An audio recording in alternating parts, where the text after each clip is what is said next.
think we're going to get started. Everybody grab their seats, please.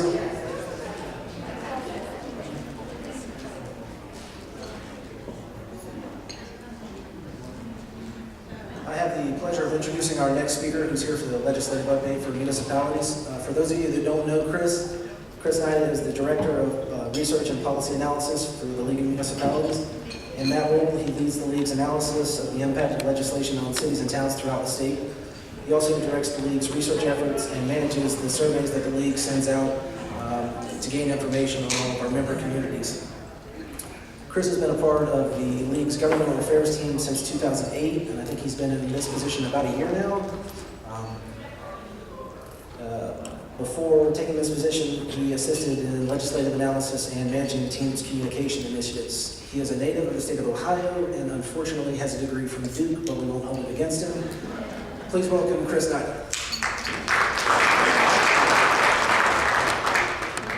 Thank you very much, Scott. Sounds like I'm good to go on the microphone. Can everybody hear me all right? Okay, good deal. Well, thank you very much for having me. I'm very happy to be here. I want to start off by apologizing for the fact that I can't be around more often. Some of you may know this, every 2 years the League does an Advocacy Goals Conference where we ask our members to come to Raleigh and choose their legislative goals for the coming biennium, rank their priorities, what topics they want us to lobby on. This year we decided to move that to December to give us a little bit more time before the legislative session starts in January, and unfortunately we picked the date right in the middle of this conference. So that conference is going to be tomorrow, so I'm kind of buzzing in here and then buzzing back out. So I apologize for that because I usually like to be around a little bit more, but try to stick around for a couple minutes after this if you have any questions, and you can always email me or text me or call me or whatever it is you want to do. I'm always happy to try to answer some questions. I think we'll have time at the end for questions and discussion, but if I'm glossing over anything or you have any questions about anything while I'm talking, please raise your hand and let me know. I'm happy to stop and do that. So with that, I'll get to the presentation. Agenda, I'm going to talk about the wrap up 2014 a little bit. I look back over what we talked about in the summer. Some of these things happened right at the end after the summer conference happened. So I'll just talk about a few of the things that happened right at the end of the legislative session this past year. Talk about the election results a little bit and what change is going to happen or what change might not have happened at the General Assembly. And what that might mean for 2015 and going forward. And then I'll talk about some issues for 2015, a brief look at upcoming events from the League, and then that question and discussion that I mentioned. So before I get into all that, I did want to mention, I wanted to put our government affairs team staff up here. You've seen this before, but what's different is that I can finally put a name at the top of the chart. We hired a government affairs director, and we announced that last Friday, I think. So we're very excited about that because that role has been vacant since our former government affairs director, Paul Meyer, became the League's executive director in February. So Rose Williams will be joining us that first Monday in January. Rose comes to us from the Department of Insurance. She's been legislative liaison there for maybe 8 years or so. She's a former judge. She has experience in private practice down in the Goldsboro area. Very well respected in the building, I think. We were very impressed by her, and we're very excited to have her on board. I'm very excited to have her on board, so you'll probably be seeing more of her starting in January. So we will finally be, what's the opposite of leaderful? It's not leaderful, but we'll have a government affairs director starting in January. That's the rest of the team up there. I think a lot of them you've heard me talk about before. Very good team. Very happy to be working with all of these folks. Okay, so let's talk about 2014 a little bit, and I think you've heard me talk about a lot of, you've heard me talk about privilege license act reform. We can certainly get into a lot of that. Like I said, I tried to hit the high points here and the stuff that happened just at the very end. So, in general, the even numbered years are supposed to be short sessions. That's supposed to be when the General Assembly comes in May, tweaks the budget, and gets out of town. Everybody always comes into a short session saying it's going to be the shortest short session ever, or they're going to come right in and fix it and get out of town.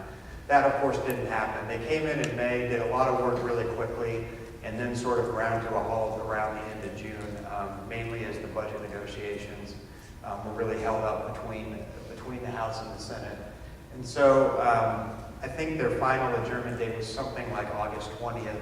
Toward the end, I remember being in Greensboro around the middle of July, and some few new bills were popping up, and we thought that was really the final days of session, and that turned out to not be the final days of session because they took a few more weeks to wrap everything up. They couldn't even, they have to pass the same adjournment resolution, so they couldn't even agree on how they wanted to get out of town, so there was disagreement about how they were going to end the session. But the bottom line is that after a really fast start, they kind of slowed their pace down quite significantly. And really, there's a lot of, there's obviously still political differences between the Republicans and the Democrats, but really a lot of what came down, what the disagreements were about, and what really held things up were disagreements between the Senate Republicans and the House Republicans, and different ideas of what they wanted to do on the budget and a few other bills. So the House-Senate divide, I think, was as significant as anything that happened during the 2014 session.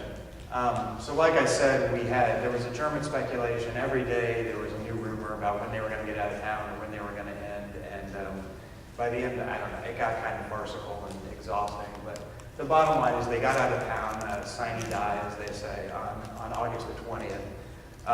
Almost immediately, there were rumors about the governor calling the legislature back for a special session to deal with incentives and deal with a few other issues. That thankfully never happened. It doesn't look like it's going to happen before they come back at the end of January, but they did leave. I think one of the reasons for those rumors is they left with a few issues kind of hanging on the table, and we can talk about some of those here. So we threw this in by the numbers just to give you an idea of the type of work or the amount of work they've been doing at the legislature over these past couple of years. Over the course of 2013, 2014, 2,162 bills filed in all. 411 in the short session, which really the legislative filing dates for the short session, I think, are about the first 3 weeks of May, maybe the month of May. So to put 411 bills in pretty much in the month of May is, like I said, doing quick work right off the bat. We tracked 468 of those. We have a tracking system on our website where we try to identify everything that's significant to cities and towns. 468 of those we thought met that criteria. It's 128 of them alone this year. So that was big. And of those 411 that they filed this year, excuse me, they ended up passing 117. So a lot of work, a lot of laws being made in what is supposed to be a short session. So talk about some of those issues from the short session. I started off with a piece of good news. I don't know how much this affects any of you, especially for our finance officers and our purchasing officers. This was a really big deal. There was immigration legislation passed in 2013 that there was a requirement in there that anybody that a city, essentially anybody a city or county did business with, had to pass the E-Verify requirement to sign an affidavit that they complied with the E-Verify program. What this meant in practice and the way it was interpreted, that anytime anybody stopped to fill up a city car with gas or go down to the Staples to buy office supplies, whatever it might be, legally, you were supposed to be required to have an affidavit from that company that they were complying with the E-Verify program. We understand that it created a lot of headaches, a huge administrative burden for a lot of finance and purchasing officers, and so worked very hard with the county association and a few other folks to try to get this repealed in 2014. And our newest lobbyist, Whitney Christensen, really took the lead on this, and I think she did tremendous work in getting this passed. Had this legislation that would create this fix in probably 6 or 7 different bills by the end of the session, and finally, on what was actually one of the very last days, she got it stuck in a criminal law bill that ended up going through the House, and the governor signed it and became law. The governor didn't sign it until September 18th. I think that was about the last day he could sign it, so there's a little bit of tension in our office because we weren't really sure if he had some kind of problem with another part of the bill, but at the end of the day, it's signed, it's law, it went into effect October 1st. Now that E-Verify requirement only applies to projects that fall within the formal bidding range, so generally projects above that 500,000 barrier, which I think was the intention of the law all along, just not the way that it's written. So very big credit to Whitney, and hopefully this doesn't affect you. Hopefully it alleviated an administrative burden somewhere in the organization. Final budget agreement. They did finally reach a budget agreement sometime around the end of July, beginning of August. The film tax credit and the historic tax credit were two parts of that we were paying a lot of attention to. The film tax credit, both of those were set to expire January 1st, 2015. I actually had somebody call me on the way down here. I think they were just a concerned citizen wanting to know how they could help get these tax credits put back in place. And they were asking me why these two were paired, which I guess is actually a good fundamental question. Essentially, I think both of these just happen to have an expiration date of January 1st, 2015, and it's not that these two tax credits are targeted. There's a general feeling or a general philosophy over the people that are making the changes to the tax code over there that they should get rid of all credits and exemptions, have a very simple, clean tax code, and the jobs will flow from that. I'm probably oversimplifying their philosophy, but there is definitely a move to get rid of all these tax credits and exemptions, and these were two of these. The film tax credit was converted to a grant program that gave that $10 million for the first 6 months of 2015. What we hear from our folks down in Wilmington and down that way is that that's not nearly enough to sustain the level of film production that's going on now. I think there's a $5 million per project cap. So what you're really talking about is really two major film projects that would have access to this grant program in 2015. Historic tax credit is expiring. There was a lot of different effort. You'll see toward the end of session, this got stuck in a lot of different bills. They were trying to find ways to get this in different pieces of legislation. A lot of the back and forth between the Senate and the House, stick it in one bill that the Senate wants passed or stick another bill the House wants passed. The bottom line is that nothing was done to the historic rehabilitation tax credit, so those are going to expire on January 1st. There's already been some legislators and the governor talking about making a run at reestablishing these in 2015. We're certainly supportive of that. I don't know if there will be widespread enough support, especially in the Senate, where they have taken a much harder line on all these credits and exemptions. But I think we can make a pretty good case that this is one of the tax credits that has put the most back into the North Carolina economy, generated the most permanent jobs of any of these credits. So hopefully we'll see some form of that passed in 2015. I know it's on our list of proposed goals. I wouldn't be surprised if the membership votes it as one of their top 25 goals at our Advocacy Goals Conference tomorrow. I know there was a meeting today that Scott Meehan on our staff was in about how to drum up press coverage and keep this at the forefront of people's attention. So I think you'll see a lot of attention on the historic rehabilitation tax credits in 2015 too. Whether it amounts to anything, I can't say at this point, but it's going to continue to be a point of discussion. I may have had this slide up there over the summer, just a couple other points from the budget agreement. I think I talked about this requirement that local governments that apply for any water or wastewater loans or grants have to certify that they didn't make any transfers from their utility fund to the general fund. This idea that municipalities are using their utility fund as a way to subsidize their general fund and keep property tax rates down as a way to keep charging their utility customers more. That was part of the final budget, but just hold on to that thought or remember that topic because I'll touch base on it again when I get to the elections portion of the presentation. House Bill 1224 is something, I think that was filed maybe while we were here at the budget conference. And so you probably heard since then about how this all wrapped up, but I want to take you through it a little bit. And it turns out that the slide that Kara put together that we sort of stole or borrowed, if you will, from the General Assembly staff is very seasonally appropriate now. But there's a legislative term for a Christmas tree bill, which essentially is a bill that has a bunch of various different unrelated provisions stuck into it that are trying to get it passed. So you throw something in here that somebody over here wants to vote for, and you put something else in that this other block of people wants to vote for, and you end up with a bill that has a bunch of stuff in it that's not really related to each other, but people are trying to get it passed. And that's what we ended up happening with House Bill 1224. So when House Bill 1224 was filed, when it started, it was a JMAC bill. JMAC is one of these state level incentive jobs, grants, programs. It was just a bill strictly about incentives. At some point they added the job development investment grant language to it, so additional money for another state level incentives program. Then there's this other idea of a catalyst fund, sort of a closing fund that the governor or commerce officials would have access to, money they could give to a company. Again, more state level incentives. So we got 3 separate provisions, but at this point at least they're all state incentive money that they're talking about.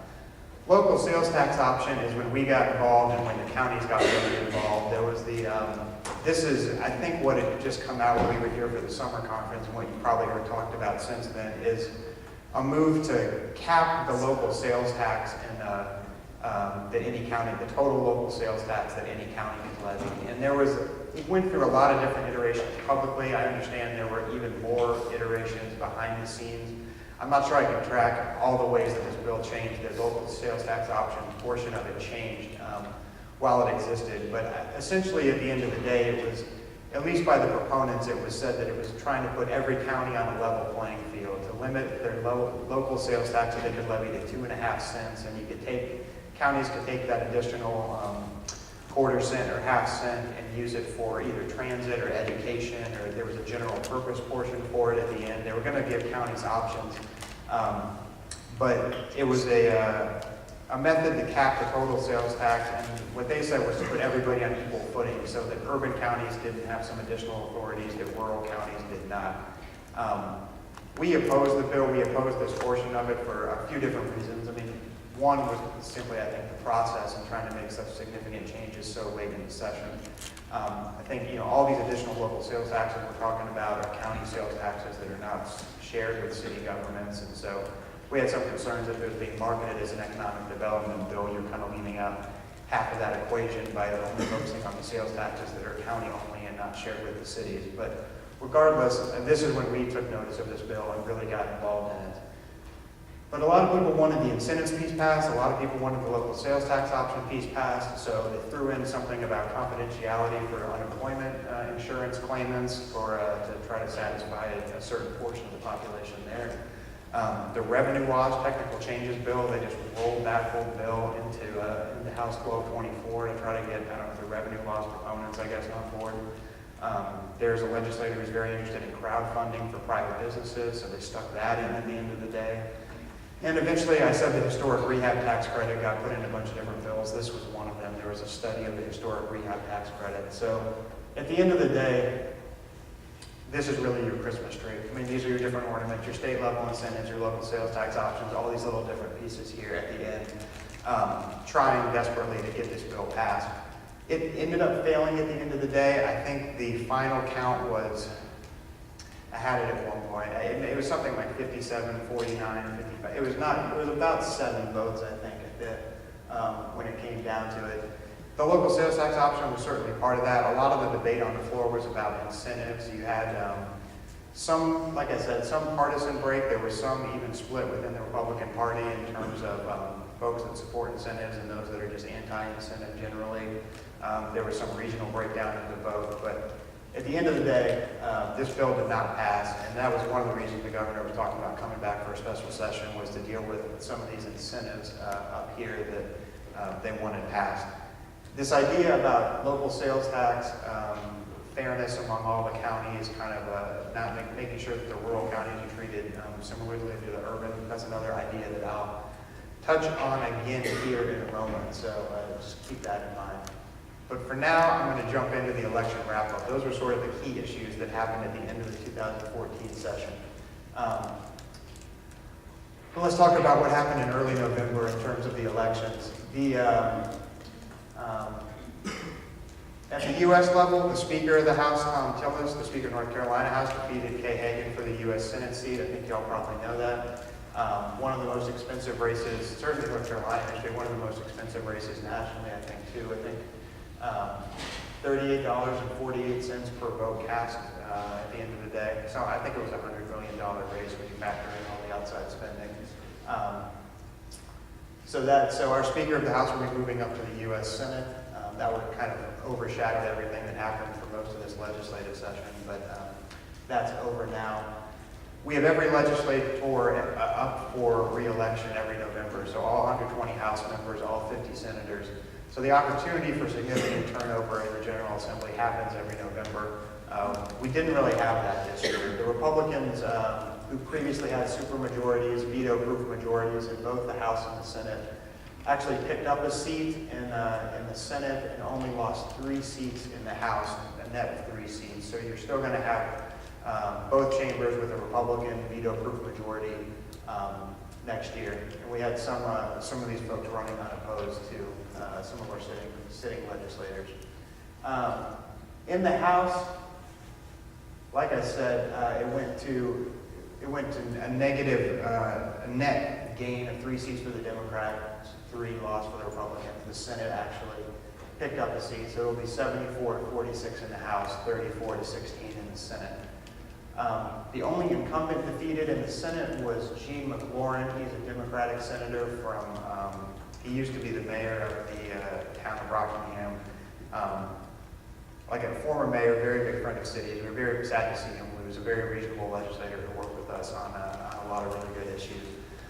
In the House, the folks that lost among the Republicans are Representative Tim Moffitt and Representative Nathan Ramsey are both out from the Asheville area. Tom Murray is a former town of Morrisville councilman, though you never necessarily know it by the way he voted on a lot of issues. Representative Murray lost from the Wake County suburbs, and then Representative Stone from right up the road in Lee County. I think Lee County obviously very big into fracking debate, and so we had a lot of that playing into his race as well. A lot of other tight races that were in a percentage or 2-3 percentage points, but like I said, at the end of the day, really not a whole lot of change at the bottom line for the House. Just some kind of statistics in terms of legislators that maybe were outperformed by now Senator Tillis or other senators in their district. You saw a lot of, I think you see a lot of local frustrations in some of these results. Representative Jordan losing a county up there. Representative Jordan sponsored a bill this past session to take away the town of Boone's ETJ. Ended up losing Watauga County as a result. Again, like I said, Representative Stone losing Lee County. I'm sure the fracking played into that to a certain extent. And Tim Moffitt being significantly outperformed by his Republican senator counterpart, Senator Apodaca. So I think you saw a lot of local frustration bubbling up in some of these races. But we did put this slide together to give you an idea of some of the bills that were sponsored by some of these legislators that lost. And specifically, I think I can say that Representative Tim Moffitt was maybe the most stridently anti-city, and in some ways anti-government legislator of anybody we dealt with. So you look at the different bills that he sponsored. This had to do with rental registration programs, the bill related to control of the Charlotte airport, zoning and design controls. Representative Moffitt and Ramsey teamed up on a bill to do away with Asheville's ETJ and their annexation authority. House Bill 488 is the bill that would have transferred control of the city of Asheville water system to a regional authority. That's hung up in the courts currently.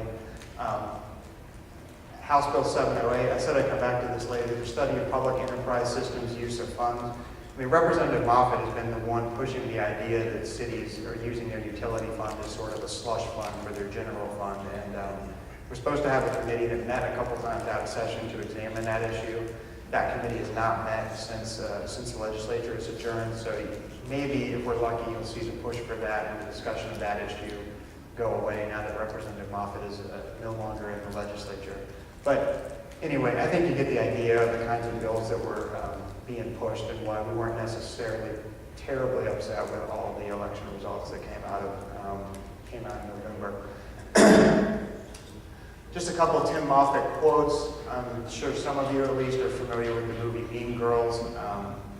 At the risk of letting you know how much I know about the movie Mean Girls, I'll just say it's about a bunch of popular girls in high school and how that plays out. But Tim Moffitt gave this interview to the Metro Mayors, one of our counterpart organizations. They kind of let him go off on his thoughts on city government. And he said that Mean Girls is about a clique of spoiled, rich-elite high school girls who look down on the other kids and who bully and connive to get their way.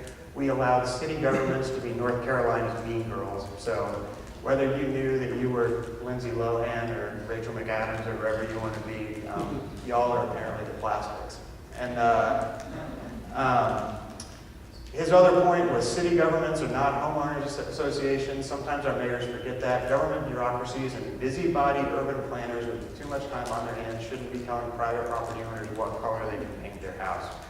Just a little bit of the flavor that you might get from Representative Moffitt when you go and talk to him about city issues. So again, sponsored a lot of bills that would have hurt the city of Asheville, and then some were saying we're targeting the city of Asheville specifically, and he ended up losing his re-election race. So we won't have Representative Moffitt around for at least the next 2 years.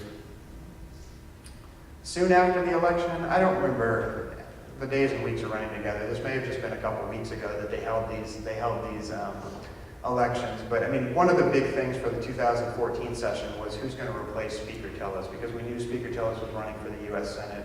There was a lot of jockeying about who was going to be the next Speaker of the House, and the Republican caucus came together and they elected, I think there's 74 House members now in the caucus. I think only 73 were present at the time, and on the first ballot was 37 out of the 73 votes, so just barely enough to win. On the first ballot, Representative Tim Moore is the Speaker-elect. He can't be officially elected until the legislature convenes in January, but by all accounts, it looks like Representative Moore is going to be our next Speaker. Representative Moore is from Cleveland County, from Kings Mountain. We've had, I guess I can say, mixed dealings with him in the past. I mean, he's with us on some issues he's not. I don't know how he'll run the caucus differently than Speaker Tillis. That kind of remains to be seen, but we feel like we have a pretty decent relationship with him, so maybe cautiously optimistic about that. His dad is a longtime Kings Mountain City Councilman, so he should have some understanding of city government at some level. Representative Stam from Apex is going to remain as the Speaker Pro Tem. Representative Mike Hager is from Rutherford County. He'll be your new majority leader. And Representative David Lewis from Harnett County will be the Rules Chair. The Chair of the House Rules Committee controls a lot of the flow of legislation, decides what bill is actually going to get heard, when it's going to get heard, that sort of thing. Feel good about our relationship with Representative Lewis, so hope that's a positive thing going forward as well. And now that election is over, I think a lot of people have already begun looking forward to 2016. I was at a election wrap-up by the Free Enterprise Foundation. They do a lot of election tracking in North Carolina locally, and I think they said that North Carolina is going to be one of, if not the only state with a competitive governor election, a competitive Senate election, and be competitive at the presidential level as well. They call this a triple threat. What that probably means is if you thought you had a lot of campaign commercials on your television in the last few weeks before November this year, I don't know if it could possibly get worse, but it's probably not going to get any better in 2016.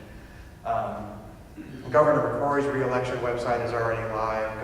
Attorney General Roy Cooper is widely expected to be the Democrat nominee, or at least one of the Democrats running. He hasn't officially announced yet, I don't think, but everybody anticipates that will probably be the matchup in 2016. In terms of who's running against Richard Burr, some people have already talked about a Kay Hagan comeback. I know there's talk about Anthony Fox, the former Charlotte mayor, who's now the DOT secretary. Probably a long way to go in the Senate race. One name that always seems to get bandied about for higher office is our current state treasurer, Janet Cowell, who's going to be with you on Friday morning. So I would just be nice to her in case she ends up being your next senator. But she'll be a good speaker on Friday. I hate that happened to miss that. So, all that said, we're going into 2015 with not exactly the same legislature we had this year, but I mean a lot of the same makeup. I want to talk about, I'll talk a little bit before we talk about legislative issues about the state budget and where we're at. I was at a North Carolina Chamber's tax conference a few weeks ago, and so decided to steal these slides from Barry Boardman just to give you an idea of where the state budget is at. This came in the beginning of November, so it probably would have been just the first couple months of the fiscal year. But we have general fund revenues are down below their target, about 2.2%, about $150 million. I guess the good news for our cities and towns and our local governments is that sales tax collections are really the strong point of tax collections so far. Really where they're seeing the biggest hit is in the income tax collections and in the money that's being withheld. So there's been a lot of change to they've seen a lot less money withheld, I think, than they've seen in past years as a result of the tax changes that they've made. So we're probably not going to know the result of a lot of this until April, but sales tax collections are strong. It's the personal income that has really been hurting the state at this point. I don't know how much of this you can see, but I think this illustrates some of it. The sales and use tax is up about 64 million over their target. It's this individual income really that is driving most of the losses. This total $149 million decrease in the general fund. Barry Boardman, the chief economist of the General Assembly on the fiscal research staff, seems to think that there's more upside risk than downside at this point. I mean, I always make the caveat that it's still early in the fiscal year to determine any conclusions about, what a decrease in collections might mean for the state budget at the end of the day. With more economic growth, unemployment rate going down, employment gains stabilizing, companies and industries remaining positive, inflation low, energy prices low for the short term, I think there's at least some optimism in the General Assembly that these collections will pick back up and they'll hit their target. Whether that actually happens or not will, of course, remain to be seen. And I think a lot of this will come down to April 15th and the tax payments and see whether some of these changes they've seen in withholding hold up through the tax payments in April. But I guess that's basically all just what I said. But the bottom line is that we're down now. They don't seem to think there's enough data on the table to make a conclusion, but certainly something to keep an eye on as this legislature comes back and begins putting its budget together for the 2015-2016 fiscal year. I mentioned the privilege license tax. I think all of you out there know the changes that are made to the privilege license tax. That's going away July 1st, 2015. Legislators and the governor told us that they were going to work on a replacement revenue heading into the next legislative session. We had a regional meeting that we hope is the first of a series of these that we hold around the state down in Southport last week, just to try to get some conversation going about the fact that privilege license is going away and what that means for cities and towns, where we're going to find this $62 million that it means for cities and towns statewide. Means a lot more to a lot of you. I know some cities do not pay privilege license collectors. For some, big and small, it's a pretty significant piece of the budget. So I don't know what any replacement revenue looks like, if any replacement revenue is coming in 2015. I think realistically, with the way the legislature works, it's unlikely that if there's any replacement revenue that we're going to know about it anytime soon. And so unfortunately, I think that for you, it's going to have to mean that as you develop your 2015 to 2016 budget, there's probably not going to be anything known, and you're probably going to have to move forward as if there was not going to be any of this revenue in 2015 2016. But I think our opportunity for revenue, how am I doing on time? Okay. We know there's going to be tax reform in 2015. Senator Bob Rucho from the Charlotte area has made that very clear and has been talking about that, what he wants to do. The general philosophy has continued to be, I think you've heard this for years now, if you've been around, expansion of the sales tax base and lower the rate. So expand the base, lower the rate. That's been the mantra for some time. There was some sales tax at the base expansion in 2013, not much, but there's going to be probably another run at it in 2015.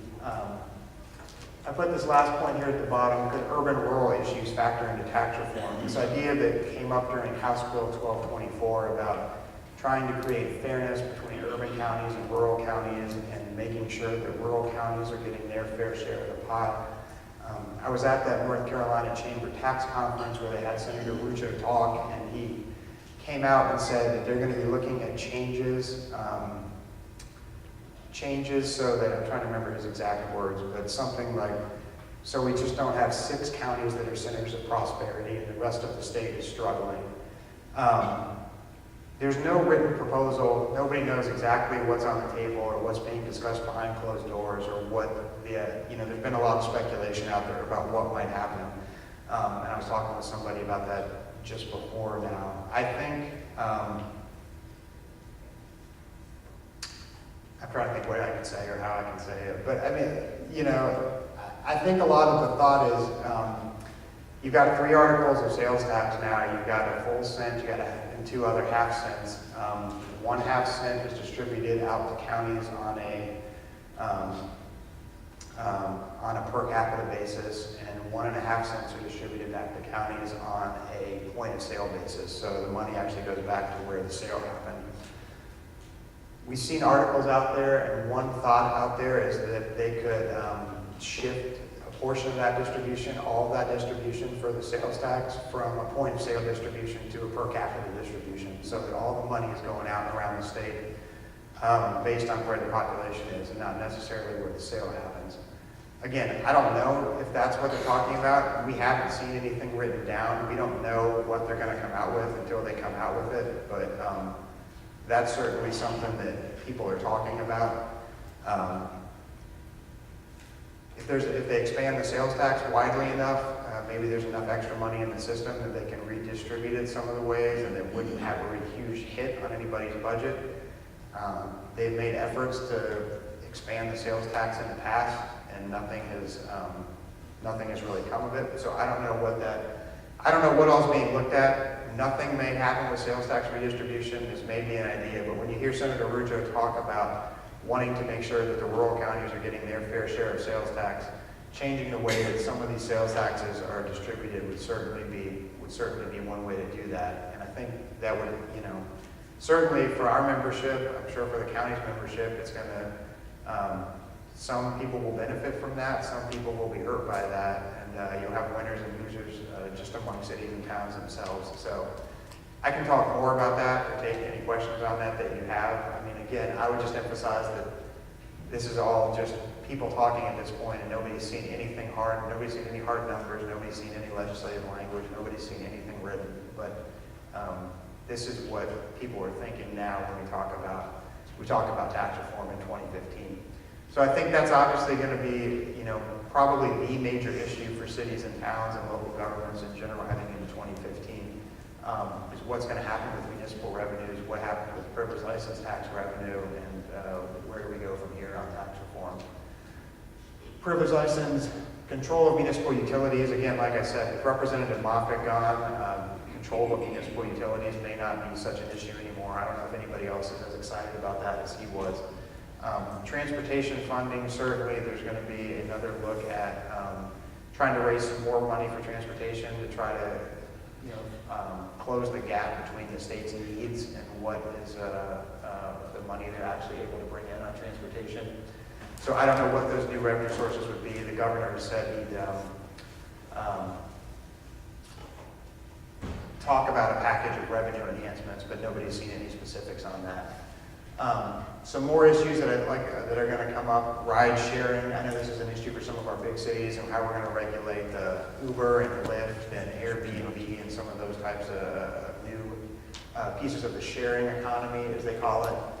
Pension issues, the 1,000-hour rule, and rate smoothing. If you want to talk about the specifics of that, I can, but I think there'll be some more changes to hopefully streamline the pension system, make it better for our local governments to participate. Tax credits I mentioned, and transportation project prioritization. I think there'll be another look at how we rank and how we fund transportation projects in the state. And then just some more issues that have come up among our membership over the past few months. I don't know how many of these are necessarily specifically budgetary. Electronic notice is one we'll keep trying for, that give you the chance to post your legally required notices on your website and not have to purchase advertising space in the newspaper in order to do that. Some of the goals you'll see our membership consider tomorrow include local tax system modernization, these tax credits, municipal payment for services funded through county property tax, delinquent payers and property tax, how to deal with those. I don't know which of those, if any, will fall out into our organization's top 25 after our membership votes, but a lot of this will be on the table tomorrow in Raleigh. So like I said, today we have a reception. That's where I'm headed back to tonight, and then our big goals conference tomorrow. So hopefully by the end of the week, you'll have an idea of what our top priorities will be heading into 2015, 2016. General Assembly comes back into town on January the 14th. They at least start off with some organizational meetings about actually electing a speaker and assigning offices and that sort of stuff before things really kick into gear at the end of the month. And our annual town hall day, where we have everybody to Raleigh, will be March 18th. Before know it, probably more before I know it. But we'll be right back into the throes of session here again before too long. So that is all I have for you right now on what we're looking at in 2015. Are there any questions or any discussion, anything? I know there's been a lot of interest in tax reform, and I don't know what more I can tell you about that at this point. It's probably the thing I get the most questions about because people know that something's coming, and we still don't know exactly what is coming. But if y'all have any thoughts on that or any questions about anything else I talked about, please let me know. Yes? Can you tell us a little bit more about the 1,000-hour rule or any change that you see? So the 1,000-hour rule relates to the amount of time that retirees are able to work after they retire before they have to rejoin the system. From what I understand from our HR officers, the people that track this, there's a lot of problems right now with the way it's tracked. It's tracked on a rolling year rather than a calendar year. Want to make some clarifications about when managers and employees can go back to work before they have to participate in the system again, that sort of thing. So I think there's just looking at better ways of administering it to try to, again, it's probably sort of along the lines of the E-Verify fix in terms of trying to relieve an administrative burden and making it easier to administer. Rate smoothing is something that I understand we were able to do in the past with the retirement system. The actuaries seem to think we're getting to a point where there may be enough gains in the system where we can set a local government employer contribution rate for 5 years, or at least be able to project it 5 years out. Because right now we're in a position where we're coming back every single year and fighting over what the employer contribution rate is going to be, and it can change significantly. So I think the actuaries think that there may be an opportunity in the coming months to have a conversation about being able to set that for a period of time in the future so that you all at least have some certainty when you're doing your budget and you'll know what's coming and we're not worrying about how that rate is going to get readjusted on a year-to-year basis. Yes? I just want to make one note about the 1,000-hour rule. It's not just for the retirees that are going back to work. I've worked with the training department in the city of Fayetteville, and we have temporary part-time workers that we also have to make sure do not cap out on that 1,000 hours. So every month we're running payroll reports to see what that previous 12-month period looked like to make sure that they're not going over the 1,000 hours. Yeah, that's a good point. I should have said that this is not just retirees, there's also temporary employees and other considerations involved here. And so, yeah, like you said, well, now that it's on this rolling 12-month basis, you have to do this all the time, whereas if it was hopefully, I think that the belief is that tracking it on a calendar year would help at least with some of that, some of the administration of that as well.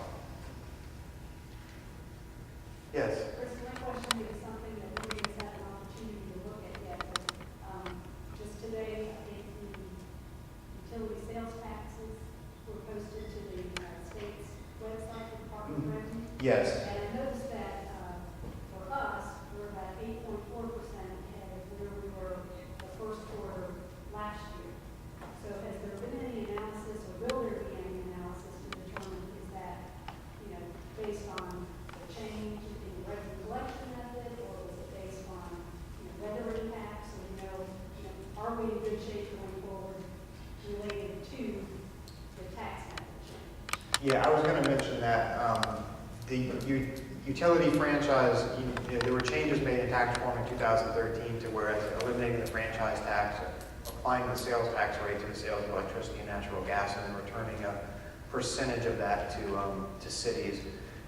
What you'll be getting for the first quarter in December 2015 was posted on the Department of Revenue website this morning. I'll answer your question eventually, I promise, but I'm going to read it first. But they're also sent out notice today, at least to the finance officers listserv, and if any of you want to see it, I don't know if you all got it directly in your cities or not, or I can forward it to you. Notice of a lot of adjustments that were made to the utility sales tax for this first quarter. I talked to somebody at the Department of Revenue today. I guess with the way the changes that were being made to the tax, a lot of utility companies, or at least a few utility companies, were trying to get all their amended returns for the past 3 years in now to try to just kind of clean up everything. And I think the department had sort of pushed them in that direction to say, we need to know what this baseline is going forward. Because the idea is that you all get the same amount of money that you'll get for the corresponding quarter in 2013, 2014. So there were quite a few adjustments made, quite a few amended returns filed. That benefits some cities. Some cities will get quite a bit of money out of that. I talked to a couple cities already who are seeing negative first distributions of the utility sales tax. I think as a result of some really significant amended returns submitted by the utility companies. Hopefully this is 3 years worth of adjustments rolled into now, and there won't be a whole lot of adjustment going forward. When all the adjustments are taken out, when I was talking to the gentleman from the Department of Revenue, he said natural gas sales were down a little bit from this quarter last year, and electric sales were up a little bit. So you'll probably see a little bit more in electricity than you did see for this quarter last year. In terms of natural gas, it probably makes a little bit more of a difference of whether you were one of these 123 cities that had an adjustment because of an amended return. I don't know that anybody's had the opportunity yet to do an analysis of whether the percentage of sales taxes need to be adjusted in any way, or whether it's just due. I think, the amount of money we were talking about for natural gas could be something, and electricity too, could come down to just simply variation in usage or temperature change from year to year. It's nothing real. I think for electricity, at least, there was about 58 million distributed last year, and there was a total of about 68 million distributed for this quarter this year. So, for natural gas, it's harder to say because there's all those adjustments. And he said even when you pull all the adjustments out, it's down just a little bit from where it was at this time last year. So I don't know that there's anything to be, I don't know that you can draw any conclusions yet about what to project for the coming utility sales tax distributions. But hopefully most of y'all will be a little bit up, at least in the electricity side of things, when you get that distribution, I guess, on Monday.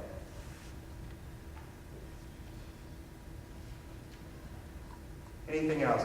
Kenneth, yes, you're always good for a question. Thanks, appreciate it. With respect to the comment you made about sharing economy regulations, how serious do you think the legislature is really about this, or do you think this is more of an issue that's being pushed? Do you think it's being more pushed by the local governments, or is it being more pushed by the industry representatives, those industries that are potentially in competition with these new vendors?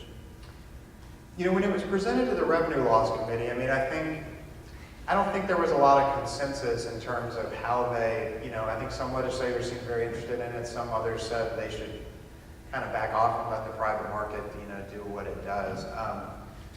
We certainly have big cities that are very interested in both aspects of this. Uber and Lyft are the big ride-sharing companies that people talk a lot. There's also Airbnb is also part of the discussion. This is a service that allows you to rent a private room in your home through a website for somebody who may be in from out of town.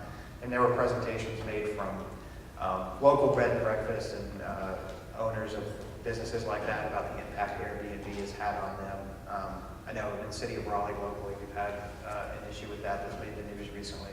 I don't know how much of it is being pushed by legislators. Certainly some folks at our larger cities would like to be able to regulate the public safety aspects of the ride-sharing companies. I think you're right that some of it is being driven by the taxi companies who feel like they're under a strict set of regulations, and these folks are coming in and finding a way to get around these.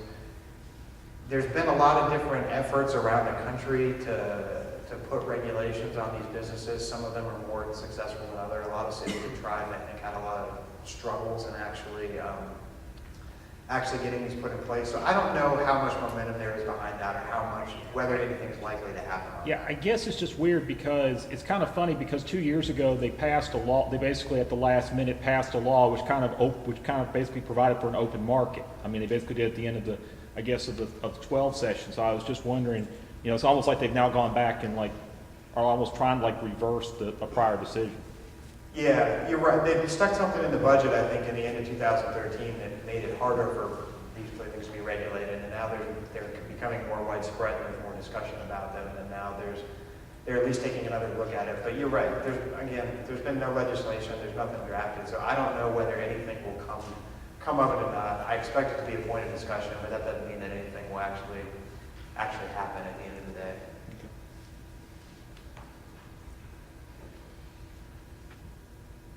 Well, like I said, I wish I could be around for longer. I'm sorry that I'm going to have to run back to Raleigh and take care of this conference. I enjoy being down here with all of you and seeing everybody.